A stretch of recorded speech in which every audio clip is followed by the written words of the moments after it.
अक्सर लोग दूसरों की सुखी जीवन देखकर कहते हैं कि काश मेरा जीवन भी ऐसा होता, लेकिन वो भूल जाते हैं कि आज वो जैसा भी हैं उनके कर्मों का ही फल है। इसलिए आप दूसरों को देखने से अच्छा है कि आप खुद एक अच्छा इंसान बनो। एक अच्छे व्यक्ति की सोच में सबसे महत्वपूर्ण तत्व है ईमानदारी और सत्यनिष्ठा। वह सच्चाई के मार्ग पर चलता है और कभी भी गलत रास्ता नहीं अपनाता। उसकी नीयत साफ होती है और वह अपने सभी कार्यों में पारदर्शिता रखता है। ऐसे व्यक्ति को समाज में सम्मान मिलता है और लोग उसकी बातों पर विश्वास करते हैं। बुद्ध कहते हैं कि जो इंसान निस्वार्थ भाव से दूसरों की सेवा करता है और समाज के कमज़ोर वर्ग की मदद करने के लिए सदैव तैयार रहता है, उसकी सोच में दूसरों के हित को प्राथमिकता दी जाती है और वह अपने जीवन को परोपकार के लिए समर्पित कर देता है। एक ऐसी ही घटना जो भगवान बुद्ध के साथ हुआ था, वो आज मैं आपको बताने जा रहा हूँ। गौतम बुद्ध के मठ का यह नियम था कि उनका कोई भी शिष्य जब भी कभी बुद्धत्व को प्राप्त कर लेता, तब उसे कहा जाता था कि एक दिशा में चले जाओ और आसपास के जो लोग हैं उनका ज्ञानवर्धन, उनकी जो आत्मा और चेतना जागृत करने का प्रयास करो और उनको सद्मार्ग पर लाओ। उनका एक शिष्य था जो 6 साल से मठ में रह रहा था और तपस्या कर रहा था। एक दिन वह परेशान हुआ और सोचने लगा कि मेरे गुरुदेव ने मुझे आदेश क्यों नहीं दिया। इसी बात पर नाराज होकर वह गौतम बुद्ध के पास गया और कहने लगा कि मेरी तपस्या में ऐसी क्या कमी रह गई, क्या मैंने ज्ञान अर्जित नहीं किया और अब तक आपने मुझे आदेश नहीं दिया कि जाओ जाकर किसी दूसरी जगह पर अपना ज्ञान बांटो, और क्या मैंने बुद्धत्व प्राप्त नहीं किया। तभी गौतम बुद्ध ने शिष्य से कहा, सुनो, तुम्हें थोड़ा और समय लगेगा, यही समय बिताओ। यह बात सुनकर वह शिष्य चिढ़ गया और कहने लगा कि गुरुदेव, आपके ज्ञान में कमी रह गई है और आप मुझे ज्ञान नहीं दे पाए।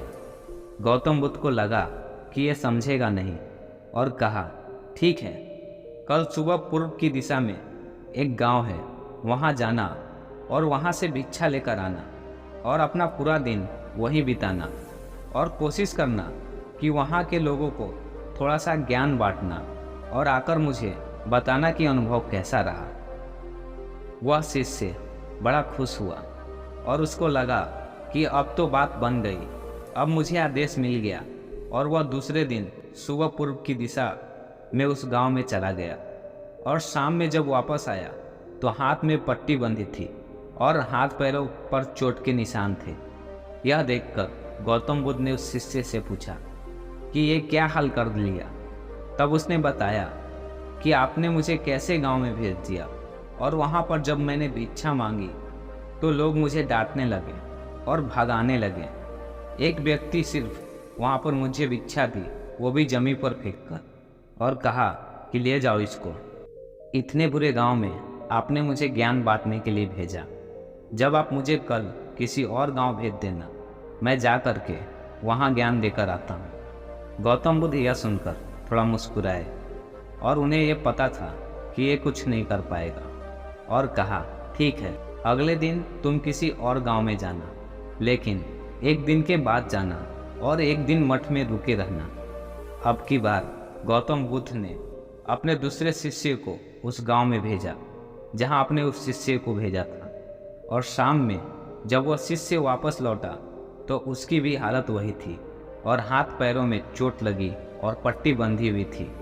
गौतम बुद्ध ने पहले वाले शिष्य के सामने दूसरे शिष्य से पूछा कि क्या हुआ था। तब उसने कहा कि जिस गांव में आपने मुझे भेजा था वहाँ के लोग बड़े भोले भाले हैं, भिक्षा दे नहीं रहे थे, और एक व्यक्ति ने मुझे जमीन पर फेंककर भिक्षा दी और मैंने उसे स्वीकार कर लिया और उसे आशीर्वाद दिया कि तुम्हारा कल्याण हो।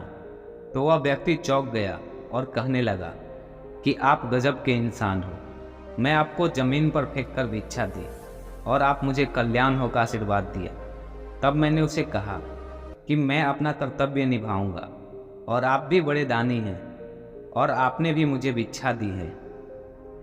उसके बाद जब मैं वहाँ से निकल रहा था तब मैंने देखा कि एक बच्चा बीमार था, तो मैं जंगल में गया और वहाँ से जड़ी बूटी लेकर के जब मैं लौट रहा था तब कुछ लोगों ने मुझे पकड़ लिया और पूछने लगे कि यह जड़ी बूटी कहाँ लेकर जा रहा है। तब मैंने उनसे निवेदन किया कि मुझे छोड़ दो, एक बीमार छोटे बच्चे की मदद करनी है, और तब उन्होंने मुझे छोड़ दिया।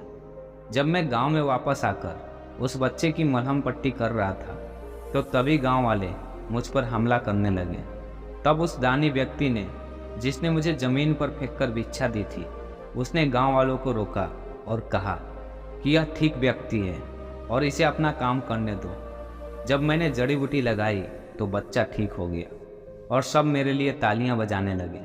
सभी गांव वाले कहने लगे कि कल फिर आएगा। गुरुदेव, मुझे कल फिर उस गांव में भेजिए, क्योंकि वहाँ बड़े ही भोले भाले लोग हैं, समझते नहीं, बस प्यार बहुत। और अब की बार कोशिश करूँगा कि थोड़ा प्यार और उनके सामने पहुँचाने का और ज्ञान उन तक पहुँचाने का। वो सब ज्ञानी तो हैं, लेकिन बस सब अनजान व्यक्ति से बात करने में डरते हैं। वो जो पहला शिष्य था, जो एक दिन पहले उस गांव में गया था, वह सुन रहा था और समझ रहा था और गौतम बुद्ध के चरणों में गिरकर बोला कि गुरुदेव, कमी तो मुझ में ही थी। आपने ज्ञान तो बहुत सारा दिया, लेकिन मैं उसे आचरण में नहीं ढाल पाया और मैं अहंकार को ऊपर रखा और उसी गांव के लोगों को पहचान नहीं पाया और मार खाकर चला आया। और मार तो इन्होंने भी खाई, लेकिन इनका अहंकार मिट चुका है और ये समझ चुके हैं कि वह लोग भोले भाले हैं और हमें उनसे अलग तरीक़ों से व्यवहार करना होगा और ज्ञान को आचरण में ढालकर उन लोगों तक पहुंचाना होगा। इंसान अच्छा बनने पर ध्यान दीजिए, अच्छा समय अपने आप चलाएगा। हम अच्छा समय लाना चाहते हैं, लेकिन अच्छा इंसान बन नहीं पाते और सारी गड़बड़ बस यहीं हो जाती है। दोस्तों, आज के वीडियो में बस इतना ही। तब तक के लिए आप अपना ख्याल रखिएगा। ओम बुद्धाय नमः।